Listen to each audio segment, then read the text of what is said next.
اعوذ باللہ من الشیطان الرجیم بسم اللہ الرحمن الرحیم الحمد للہ رب العالمین اللہم صل علی محمد وآل محمد وعجل فرجہم. وقلنا ادھر کیا کہا؟ فاحتاج المنطقی الى ان يبحث عن احوال اللفظ من جہت عامت. کہا کہ منطقی محتاج ہے احوال لفظ سے بحث کریں، ایک عام طریقے سے بحث کریں. وقلنا من جہت عامت، یہ کیوں کہا ہم نے؟ لأن المنطق علم لا يختص بأهل لغة خاصة،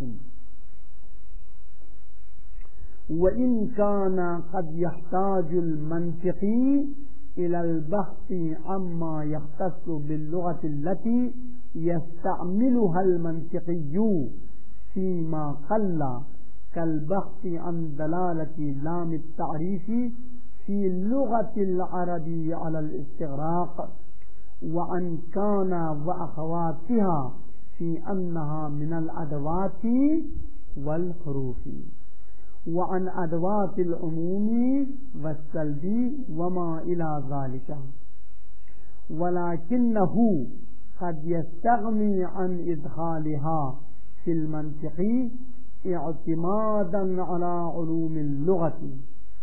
هذه حاجة المنطق حاجته من أجل التفاهم مع غيره، وللمنطق حاجة أخرى إلى مباحث الألفاظ من أجل نفسه هي أعظم وأشد من حاجته الأولى، بل لعلها هي السبب الحقيقي لإدخال هذه الأبحاث في المنطق.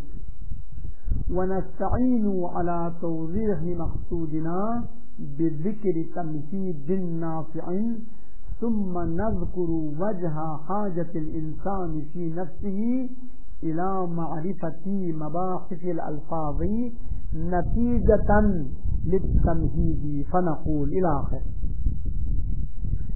ہم نے کیوں کہا کہ منطقی احوال الفاظ سے بحث کرنے کی طرف محتاج ہے؟ ایک عام طریقے سے. یہ عام طریقہ ہم نے اسے لایا کیونکہ علم منطق کسی زبان والوں کی باپ کی جاگیر نہیں ہے.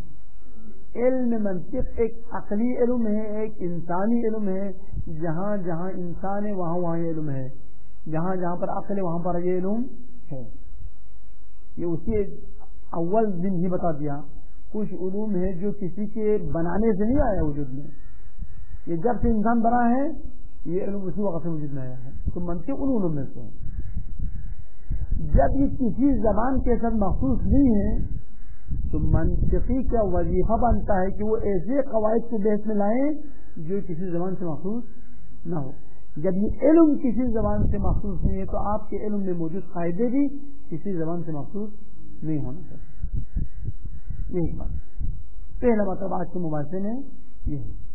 دوسرا مطلب، تو پھر کیوں المنطق کے اندر الزام سے بحث کرتے ہیں، لفظ کل سے بحث کرتے ہیں، لفظ بعض سے بحث کرتے ہیں، افعال ناقصہ سے بحث کرتے ہیں. افعال ناقصہ چائنا میں کہاں ہے؟ کانا واقعہ چائنا میں تو نہیں ہے، اردو میں نہیں ہے. لفظ ال یہ باقی زبانوں میں نہیں ہے. لفظ کل باقی زبان میں نہیں ہے. الفلام استعمال اردو میں ہے نہیں ہے. تو کیوں منطق میں آپ اس بحث کو لاتے ہو؟ تو کہتے ہیں یہ منطق عالم منطقی کی ایک مجبوری ہے. اگر وہ عربی زبان میں درس دینا چاہیں تو بالخیر مثال لانے کی ضرورت ہے. تو مثال لانے کی کہاں سے لائے گا؟ انگریزی مثال تو مخاطب سمجھتا نہیں ہے کیونکہ وہ مخاطبین عربی ہیں، کتاب عربی میں ہے. تو وہ عربی کچھ الفاظ لائیں گے سمجھانے کے لیے تو ان سے بحث کرتے ہیں کہ عربی زبان میں سب کے سب بتانے کے لیے کون سا لفظ لاتے ہیں؟ کل لاتے ہیں.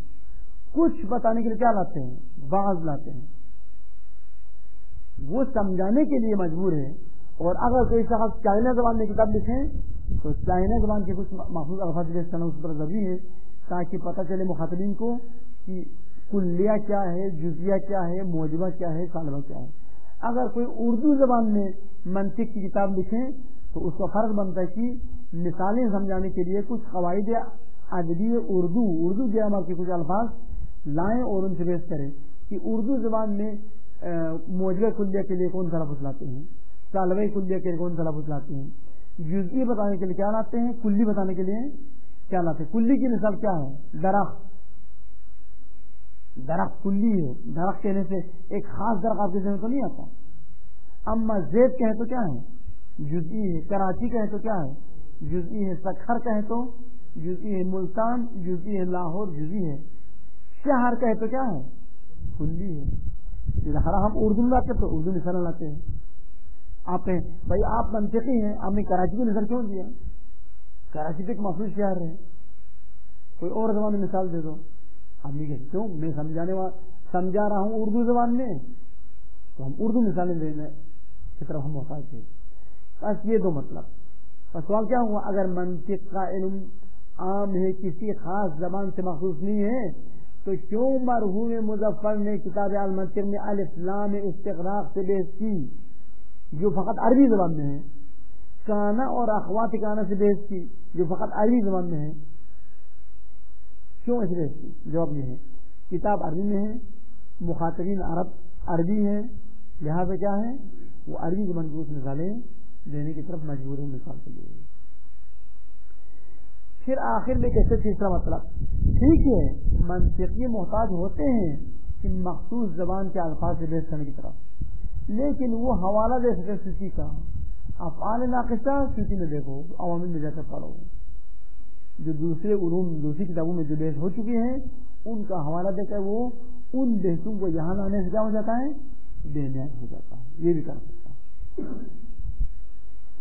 پھر حاضری میں کہنا چاہتے ہیں ابھی تک ہم حاجت اول و سبب اول سے فارغ ہو گئے، بس منطقی مباحث کے الفاظ کی طرف محتاج ہو جاتا ہے۔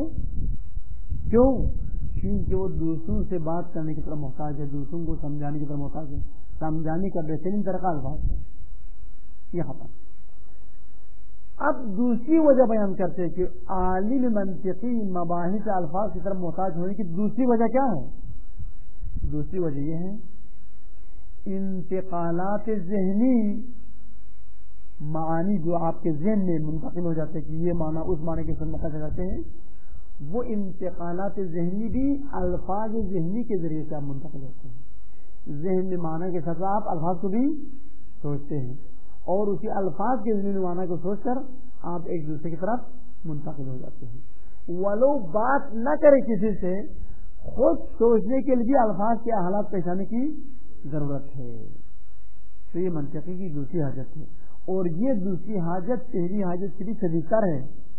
شاید مباحث الفاظ کو علم منطق میں لانے کی جو اصلی سبب ہے وہ یہ دوسری حاجت ہے کہ خود سوچنے کے لیے بھی الفاظ کی ضرورت ہے۔ پھر وہ کچھ مطلب بیان کریں گے بعد میں۔ قلنا من جہت عامۃ، ہم نے کہہ دیا کہ من جہت عامہ بحث کرتے ہیں۔ کیوں؟ لأن المنطق علم، کیونکہ منطق ایک ایسا علم ہے لا یختص بأہل لغت خاصۃ، ایک مخصوص زبان بولنے والوں کے ساتھ یہ علم مختص نہیں ہے۔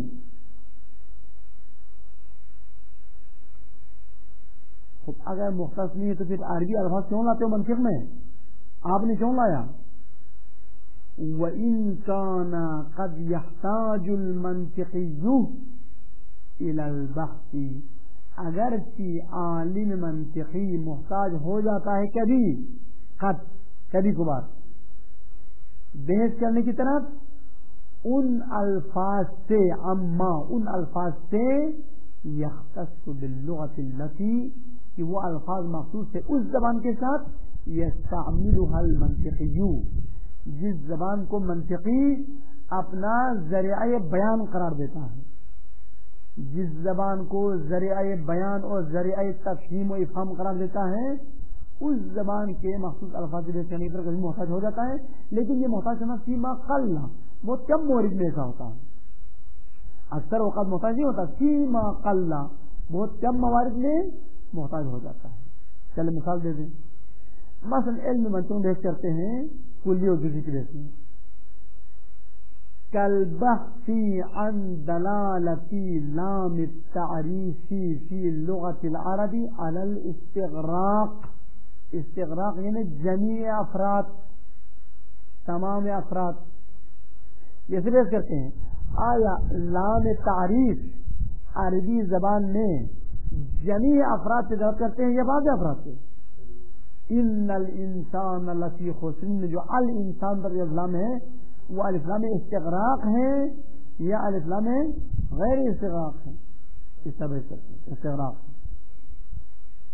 یہ ایک بات. وہاں کے الف لام تعریف باقی زبانوں میں نہیں، یہ فقط عربی میں ہے. کیوں؟ کیونکہ وہ عربی زبان میں بات کرتا ہے، تو عربی مثالوں کو سمجھانے کے لیے عربی الفاظ کو سمجھنا ضروری ہوتا ہے.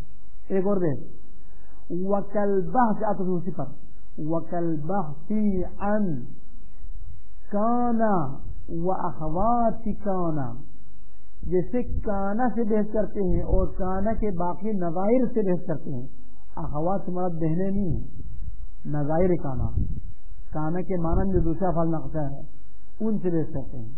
کیا بحث کرتے ہیں ان میں؟ فی انہا من الادوات والحروف، آیا یہ افعال ناقصہ ادوات اور حروف میں سے ہیں یا افعال میں سے ہیں. یہ علم منطق میں حرف کا کام دے گا یا فعل کا کام دے گا؟ تو ثابت کریں گے یہ حرف کا کام دے گا، فعل کا کام نہیں دے گا. علم نحو میں یہ فعل ہے افعال ناقصہ، اب علم منطق میں یہ حرف ادات ہے. یہ دو مثال. تیسری مثال وَكَالْبَحْثِ عَنْ أَدَوَاتِ الْعُمُومِ وَالسَّلْبِ. ادات عموم کیا ہے عربی زبان میں؟ لفظ کل، لفظ جمیع، لفظ عامتاً، لفظ کافتاً. یہ کل یہ کیا ہے؟ الفاظ عموم ہے. الفاظ سلب کیا ہے؟ لیسا، ما، لا، یہ الفاظ سلب ہے. سلب یعنی اس میں طالبہ بنانے کا، منفی بنانے کا. لیس زید عالما، یہ لیسا الفاظ سلب میں سے ہیں. کل رجل یمشی علی رجلین، ہر مرد دو پیروں میں چلتا ہے، یہ الفاظ عموم میں سے ہیں. وہاں کی لفظ کل عربی ہے، لیسا عربی ہے، ما عربی ہے، لا عربی میں بچتے ہیں. وما اور ایسے الفاظ عازف الی ذالک جن کو آپ ان کی طرف بڑھا دیں. اور بہت ساری مثالیں ہیں جن سے علم منطق میں بحث کرتے ہیں. وہاں سے مخصوص زبانیں عرب کے ساتھ. کیوں ایسا ہے؟ کیونکہ وہ عربی زبان میں جب کتاب لکھتے ہیں تو ظاہر کی مثالیں عربی زبان سے لانے کی ضرورت ہے. خود یہاں تک سودا ختم. حاذہ حاجت المنطقی، ضمیروں کی بجائے مرجع کا نام لیتا ہوں، اس پر دقت کریں. حاذہ حاجت المنطقی من اجل التفاہم مع غیر المنطقی. یہ منطقی کی مجبوری ہے اور اس کی حاجت ہے. کس لیے؟ دوسروں کے ساتھ گفتگو کرنے کے لیے. من اجل التفاہم، گفتگو کرنے کے لیے، مع غیر، اپنے غیر کے ساتھ. جب منطقی دوسروں کے ساتھ بات کرتے ہیں تو یہ مجبور ہے کہ الفاظ کے حالت سے واقف رہیں. وَلِلْمَنْطِقِيِّ حَاجَةٌ أُخْرَى إِلَى مَبَاحِثِ الْأَلْفَاظِ مِنْ أَجْلِ نَفْسِهِ. عالم منطقی کے لیے ایک اور حاجت اور ایک اور مجبوری ہے کہ وہ مباحث الفاظ کی طرف جانے کی ایک اور مجبوری ہے. وہ اپنے لیے ہے، دوسروں سے گفتگو کرنے کے لیے نہیں ہے، دوسروں سے بات کرنے کی خاطر نہیں، خود کے لیے، خود جار بیٹھ کر سوچنے کے لیے بھی وہ الفاظ کی ضرورت ہے. الى مباحث الالفاظ من اجل نفسه، اپنے لیے ہے، نہ کہ دوسروں کی سبب کرنے کے لیے. کہتے کہ یہی سبب دوم باعث حقیقتاً باعث بن گیا ہے کہ منطقی علم منطق میں کیا کریں؟ مباحث الفاظ کو لائیں. ہی اعظم، یہ حاجت اخرى عظیم تر ہے. واشد، اور شدت سے اس کی طرف محتاج ہیں اور زیادہ شدید ہے کس میں؟ کس سے؟ من حاجت المنطقی الاولی، منطقی کی پہلی حاجت سے یہ دوسری حاجت زیادہ اہم ہے اور زیادہ عظیم ہے، بلکہ نہ صرف زیادہ عظیم ہے، حقیقت میں سبب یہی ثانی ہے، بل لعل الحاجت الاخری، بلکہ شاید یہی حاجت دوم یہ السبب الحقیقی لادخال هذه الابحاث فی المنطق، یہ سبب حقیقی ہو ان ابحاث کو داخل کرنے کے لیے علم منطق میں۔ بس علم منطق میں مباحث الفاظ لانے کا واقعی سبب کیا ہے؟ یہ دوسری حاجت ہے۔ وہ دوسری حاجت کیا ہے؟ مفہومات ذہنی، ذہن میں سوچ کر ایک مطلب سے دوسرے مطلب جانے کے لیے بھی وہ الفاظ کو پہلے سوچتے ہیں، پھر الفاظ کے ذہن میں معنی سوچتے ہیں۔ سوچنے کے لیے بھی الفاظ کی ضرورت ہے، ورنہ آپ ابھی سوچ لو ایک قضیے منفی کو سوچ لو، لفظ کے بغیر کیسے سوچے گا؟ زید کھڑا ہے یہ مثبت ہے، زید کھڑا ہے کو سوچو، الفاظ کے ذریعے آپ سوچ رہے ہیں، حتیٰ آپ کے ذمہ الفاظ ہے۔ ابھی سوچو کہ زید کھڑا نہیں ہے، اب زید مت لاؤ، کھڑا بھی مت لاؤ، نہیں بھی مت لاؤ، ہے بھی مت لاؤ، اب سوچ کے سوچے گا؟ پھر آپ سوچ ہی نہیں سکتے، ہمیشہ سوچے تو الفاظ کے ذریعے سوچتے ہیں۔ آپ زید کو لاتے ہیں، پھر کھڑا کو لاتے ہیں، پھر نہیں کو لاتے، پھر ہے کو لاتے ہیں، زید کھڑا نہیں ہے۔ شیطان اچھا ہے یا اچھا نہیں ہے؟ اچھا نہیں ہے۔ آپ اسی کو سوچتے شیطان اچھا نہیں ہے کو سوچے بغیر لفظ کے نہیں سوچتے، حتماً شیطان کو بھی لفظ شیطان کو بھی ذہن میں لاتے ہیں اور لفظ اچھا کو بھی ذہن میں لاتے ہیں اور نہیں ہے کو بھی ذہن میں لاتے ہیں۔ تاکہ انسان ذہنی سوچنے، ذہنی انتقال کے لیے بھی الفاظ کے بغیر آپ سوچ ہی نہیں سکتے، تو لہٰذا یہ منطقی کی دوسری حاجت پہلے سے اہم ہے۔ وَنَسْتَعِينُ عَلَى تَوْضِيحِ مَقْصُودِنَا، ہم اپنے مقصد کی وضاحت کرنے کے لیے مدد لیتے ہیں بِذِكْرِ تَمْهِيدٍ نَافِعٍ، ایک مفید مقدمے کو ذکر کر کے ہم مدد لیتے ہیں۔ ثُمَّ نَذْكُرُ، پھر اس مقدمے سے فارغ ہونے کے بعد آقا عالمگیر اس مقدمے سے فارغ ہونے کے بعد نَذْكُرُ وَجْهَ حَاجَةِ الْإِنسَانِ فِي نَفْسِهِ، انسان بذات خود محتاج ہونے کی وجہ ہم بیان کریں گے الی معرفتی مباحث الفاظ، مباحث الفاظ کی طرف انسان ولو دوسرے سے بات نہ کرے، جا کے جنگل میں بیٹھے پھر بھی الفاظ کی نیاز نہیں، حتیٰ سوچنے کے لیے الفاظ کی ضرورت ہے۔ یہ وجہ ہم بعد میں لکھیں گے۔ نتیجۃ للتمہید، مقدمے سے جو نتیجہ نکلتا ہے اس کے طور پر، مقدمے کے نتیجے کے طور پر ہم اس وجہ کو بیان کریں گے۔ اما مقدمے میں کہنا چاہتے ہیں کہ وجود کے لیے، اشیاء کے وجود کے لیے 4 مرحلہ ہیں۔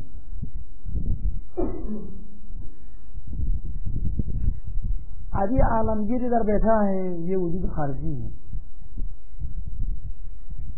عالمگیر کی شکل آپ کے ذہن میں ہے، وہ وجود ذہنی عالمگیر ہے۔ عالمگیر کا نام بہت پڑھ لکھے تو یہ وجود کسبی عالمگیر ہے، ٹھیک ہے نہیں؟ وجود خارجی جیسے کرسی پر بیٹھا ہے، وجود ذہنی اس کی شکل آپ کے ذہنی ہے۔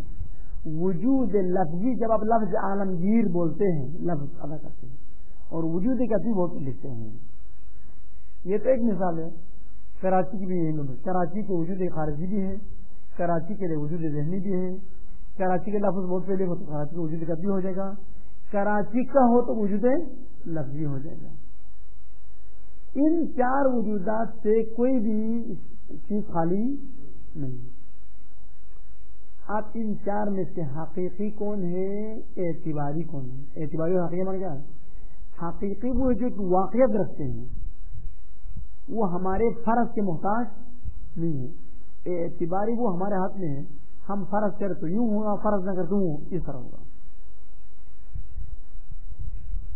وجود خارجی وجود حقیقی ہے، وجود ذہنی بھی وجود حقیقی ہے.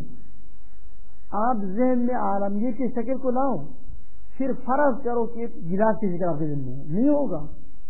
آپ کے فرض کرنے سے وہ عالمگیر کی شکل آپ کے ذہن سے نہیں مٹے گی، وہ گلاس وہ نہیں آپ کے تبدیل نہیں ہوگا، وہ وہی عالمگیر کی شکل رہے گی. بس وہ آپ کے اختیار سے باہر ہے. جو چیز ہمارے اختیار سے باہر ہے، ہمارے کہنے سے نہیں بدلتا، ہمارے کرنے سے نہیں بدلتا، وہ وجود حقیقی ہے. بس وجود ذہنی اور وجود خارجی وجود حقیقی ہے. وہ کسی فرض کرنے والے کے فرض کرنے پر موقوف نہیں ہے، وہ کسی لحاظ کرنے والے کے لحاظ پر موقوف نہیں ہے. اما وجود لفظی اور وجود کتبی اعتباری ہے. آج ان کے والد نے نام رکھ دیا عالمگیر، تو لفظ عالمگیر دلالت کرتا ہے اس شخص خارجی پر. کل انہوں نے کہا عالمگیر، یہ ہم نام نہیں رکھتے ہیں، ہم اس کا نام رکھتے احمد. باپ نے اعلان کر دیا محلے والوں کو، بھائی میرے بیٹے کا نام میں نے تبدیل کیا، اخبار میں دے دیا، اخبار جنگ میں دے دیا، بھائی میں نے اپنے بیٹے کا نام عالمگیر سے تبدیل کر کے احمد رکھا ہوں. آئندہ اسے اسی نام سے بلایا اور پکارا اور لکھا اور پڑھا اور سب جائے نہیں، تو کیا ہوگا؟ اس دن کے بعد احمد اس کا نام بنے گا، اور جب احمد کہیں گے تو اس کا نام ہمارے ذہن نہیں آئے گا، عالمگیر کے ذہن میں نہیں آئے گا، احمد کے ذہن میں آئے گا. اب یہاں پر کیا یہ لفظی ہے، وہ لفظ باپ کے اختیار میں جس جو بھی نام رکھو، آج یہ نام رکھو کل وہ نام رکھو. بس باپ کے اختیار میں ہے کہ جس لفظ کو چاہیں نام رکھو. وجود کتبی، وجود کتبی اعتبار کرنے والے کے اعتبار موقوف ہے. آپ بے کی شکل ہے، جو اس وقت بے کی شکل ہے، آج ریڈیو پر اعلان کر دے، ٹی وی میں اعلان کر دے، تمام سکولوں میں یہ پہنچا دے، بھائی آج کے بعد جو با لکھے گا نا وہ الف کی شکل میں لکھیں گے، وہی با شمار ہوگا. تو کیا ہوگا؟ وہ با الف ہی با کو کہہ لیں گے، اور آج کے بعد الف با ہے، با الف ہے. ہوگا نہیں ہوگا؟ ہوگا. اب خط میں کتنی ترقی ہو چکی ہے. آج کل بھی 3 نقطے لگاتے ہیں، لفظ اللہ کے بعد جو 3 نقطے لگاتے ہیں، الف لکھنے میں 3 نقطے لگاتے ہیں. کیا ہے؟ لفظ اللہ لکھے تو ممکن ہے توہین ہو جائے. ہم لفظ اللہ کو نہیں لکھتے ہیں، عبداللہ کا نام ہے، عبدو 3 نقطہ، وہ 3 نقطہ سے ہمارا کیا ہے؟ اللہ ہے. یہ لوگ سمجھتے نہیں سمجھتے، وہ 3 نقطے سے کیا سمجھتے ہیں؟ اللہ سمجھتے ہیں. تو 3 نقطے میں کوئی الف ہے، لام ہے، یا مثلا ہاں ہے آخر میں نہیں ہے، پھر لوگ اللہ سمجھتے. کیوں؟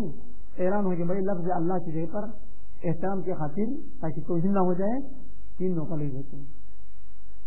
تو اسی 3 نقطے سے اس آدمی کا نام عبداللہ ہے، کیونکہ اگر اس کا نام کوئی اور تو لکھ لیتا، اور لکھے بغیر 3 نقطہ رکھ دیا، پس معلوم ہے کہ لفظ اللہ اس کے بدلے میں تھا، تو احترام کی خاطر اس کو نہیں لکھا اور 3 نقطہ لگا دیا. آج کے بعد کیوں اعلان کریں؟ نہیں، لفظ اللہ کے بدلے ایک سیدھی لکیر کھینچتے، 3 نقطے مت لگاؤ. تو عبداللہ عبدو کے بعد ایک سیدھی لکیر کھینچتے، تو کیا سمجھے گا لوگ؟ اس سیدھی لکیر کیا سمجھے گا؟ اللہ سمجھے گا. اور لفظ اللہ تصور وہ بولتے ہو کیا پڑھیں گے؟ عبداللہ بولیں گے، لکھتے وقت اب اور ایک لکیر. وجود کا دی انسان کے اختیار میں جب کہیں بدل سکتے ہیں، آپ کے بدلنے سے بدل جاتا ہے، آپ کے فرض کرنے سے فرض ہو جاتا ہے. بس حقیقی نہیں ہے وہ آپ کے ہاتھ میں کھلونا ہے، جب چاہے تبدیل کرے. سین کی شکل کیا ہے؟ تین دان ہے اور ایک نیم دائرہ ہے. آج کی بات کرنی، سین کو آئندہ سواد کی شکل پہ لکھیں اور سواد کو سین کی شکل پہ لکھیں، تو لوگ سین کے وقت کیا تلفظ کریں گے؟ سواد تلفظ کریں گے، اور سواد کے وقت کیا تلفظ کریں گے؟ سین تلفظ کریں گے. کوئی محل لازماتے ہیں؟ کوئی محل نہیں. بس الفاظ فرضی ہے، وجود فرضی ہے، وجود حقیقی نہیں ہے. کتابت وجود فرضی ہے، وجود حقیقی نہیں. حقیقی بات وجود ذہنی ہے جو ہمارے بدلنے سے بدل نہیں جاتا ہے. یہ وہی تعویذ والی مثال ہو جائے گی. تعویذ جو گلے میں لگتا ہے وہ گدے کو ذہن میں مت لاؤ. اب وہ ہر روز گدے کو ذہن میں لاتا ہے، جب بھی تعویذ لگتا رہتا وہ گدا آ جاتا تھا، وہ بیدار ہو کر مولوی کے پاس آتے، بھائی یہ تو ہمارے ذہن سے جاتا ہی نہیں ہے. یہ وہی مثال ہے، وجود ذہنی انسان کے بس میں نہیں ہے. خواہ نہ خواہ وہ نعرہ لگاتے ہوئے آ جائے گا آپ کے ذہن میں. خوب اب یہ تمہید پڑھیں، پھر دیکھتے کہ کیا ہوتا ہے.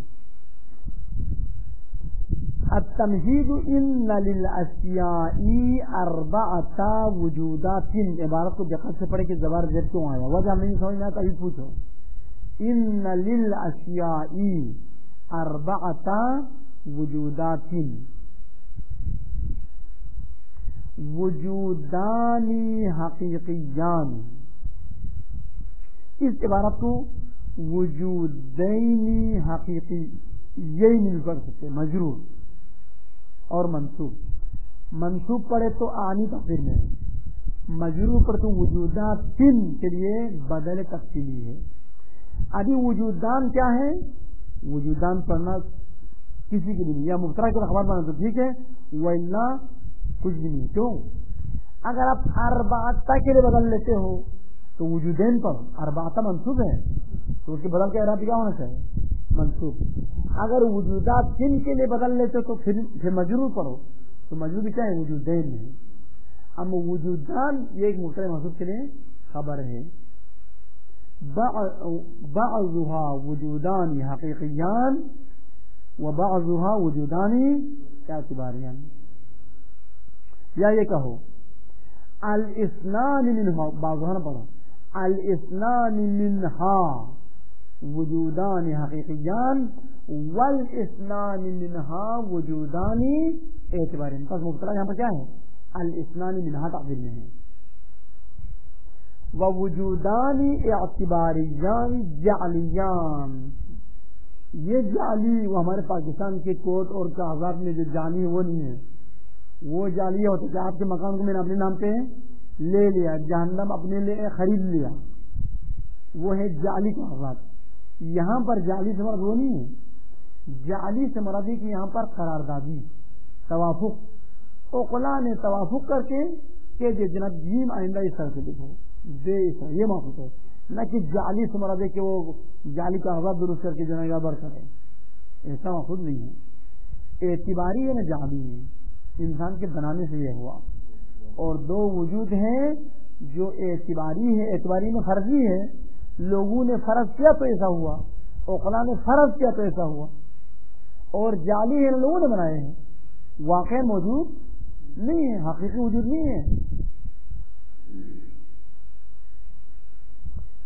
الاول قسم اول الوجود الخارجی، جیسے کا وجود کا، جیسے کہ آپ کرسی پر بیٹھے ہیں، ووجود الاشیاء التي حولک، اور آپ کے سامنے میز ہے، گلاس ہے، کمپیوٹر ہے اور کتاب ہے اور یہ دیوار ہے، بورڈ ہے، یہ آپ کی گرد گرد چیزیں ہیں اور یہ وجود حقیقی ہے.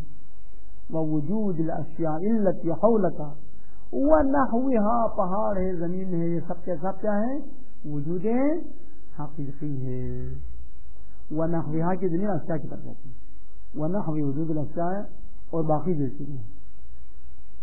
وہ باقی کیا ہے؟ من افراد انسان میں سے ہیں، والحیوان حیوان میں سے ہیں، والشجری آپ گرد کیا یہی ہے، والشجری درخت میں سے، والحجر پتھر، والشمس سورج، والقمر چاند، والنجوم ستارے، الى غیر ذلك من الوجودات الخارجیة التي لا حصر لها. ان کے علاوہ اور بھی بہت سارے وجودات خارجی ہیں جن کی تعداد کو ہم گنتی نہیں کر سکتے. یہ کیا ہے جناب؟ وجود حقیقی ہے. آپ کہیں ہم آج کے بعد اس پہاڑ کو سونا سمجھیں گے، سونا ہوگا، وہ پہاڑ ہی رہے گا. آپ صبح شام تک کل کراچی کل پاکستان والے درنا دے دے چند دن تک روز سے، پھر بھی ایک ٹکڑا بھی سونا نہیں ہوگا. لوگوں کے اتفاق سے وہ کام نہیں چلے گا، لوگوں کے تبدیل کرنے سے وہ تبدیل نہیں، اجماع سے نہیں ہوگا. ہاں اجماع کرے جناب فلاں شخص معصوم ہے، اگر نمبر ایک چور ہو تو پھر اس کو آپ معصوم نہیں کرا سکتے، اجماع وہی ہے. کیونکہ اجماع اور جمہوریت معمولاً احمقوں کا ایک ٹولہ، علامہ اقبال کہتے ہیں کہ جمہوریت کیا ہے؟ جمہوریت میں کیا کرتے ہیں؟ لوگوں کو تولتے ہیں، تولتے نہیں گنتے ہیں، تولنا چاہیے. جمہوریت میں لوگوں کو گنتے ہیں، 1 2 10 احمق کو گنتے، بھائی یہ 10 بیوقوف میرے طرف ہے، لہٰذا مجھے صدر ہونا چاہیے، مجھے وزیر اعظم ہونا چاہیے، میں فلان کونسلر ہونا چاہیے، میں MNA ہونا چاہیے، MP ہونا چاہیے. کیوں کرے؟ کیونکہ چند دیکھو نے مجھے زیادہ ووٹ دیے. وہ گنتی کرتے لوگوں کو، تولتے نہیں. عقل مندوں کا تولا نہیں ہے یہ، کیا ہے؟ گنتی کا تولا ہے. تو اس طریقے سے لوگوں کے کہنے سے اس میں کوئی تبدیلی نہیں آئے گی. اس احکام شریعت ایسا ہے، وہ لوگوں کے رحم و کرم پر خدا نے نہیں چھوڑا ہے، وہ خدا نے خود فیصلہ کر دیا ہر چیز کا. الثانی الوجود الذہنی، قسم ثانی وجود ذہنی ہے. وجود ذہنی یعنی جو خارج میں ہے ان کی شکل آپ کے ذہن میں ہے، وہ بھی آپ کے بس میں نہیں. کہ میں بکری کو دیکھوں گا لیکن میرے ذہن میں بکری کی شکل نہ آئے، گدھے کی شکل آئے، وہ نہیں آئے گا. بکری کی شکل ہی آئے گا آپ کے ذہن میں. ہزار بار سوچتے ہیں میں نہیں آگے بلایا، ایسا نہیں ہوگا. آپ ایک بچے کو دیکھے تو ایک دور کی شکل آنا چاہیے، نہیں ہوگا. یہ وجود ذہنی ہے. کیا ہے وجود ذہنی؟ وَهُوَ عِلْمُنَا بِالْأَشْيَاءِ الْخَارِجِيَّةِ وَغَيْرِهَا، وہ ہے ہمارا جاننا اشیاء خارجی کو اور غیر اشیاء خارجی کو. غیر اشیاء خارجی کیا ہے؟ من المفاہیم، جیسے مفہومات ہے. اجتماع ضدین کو آپ جانتے نہیں جانتے؟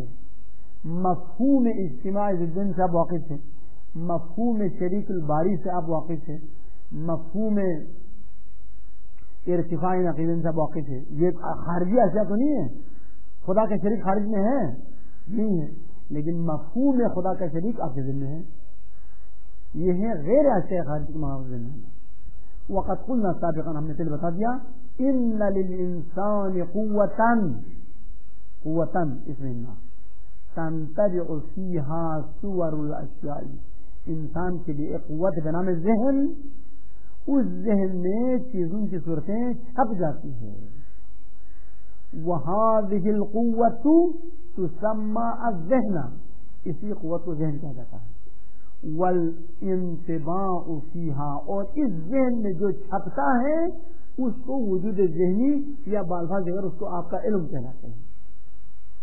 وَالْإِنْتِبَاعُ فِيهَا، اور اس قوت میں جو چھپتا ہے يسمى الوجود الذہنیہ، اس کو وجود ذہنی کہا جاتا ہے. الذی هو العلم، یہ وجود ذہنی آپ کا علم ہے.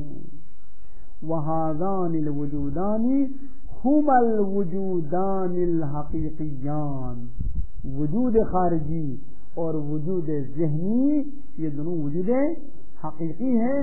لوگوں کے تبدیل کرنے سے ان میں کوئی تبدیلی نہیں آئے گی. کیوں کہتے ہیں؟ لأنہما، چونکہ وجود خارجی اور ذہنی لیسا بوضع واضع ولا باعتبار معتبر، یہ کسی وضع کرنے والے کے وضع سے وجود میں نہیں آیا ہے، یہ کسی فرض کرنے والے کے فرض سے وجود میں نہیں آیا. یہ واقعہ ہے ایسا، خلقتی طور پر خدا نے ایسا خلق کیا ہے. اب لوگوں کے فرض کرنے سے وہ اس میں تبدیلی نہیں آئے گی، لوگوں کے کہنے سے اس میں تبدیلی نہیں. یہ الفاظ کی طرف نہیں ہے. الثالث الوجود اللفظی، اور قسم سوم وجود لفظی ہے. اب وجود لفظی پڑھے یا بیٹھے ختم کریں بس یار. اچھا اللہم صلی اللہ علیہ وسلم.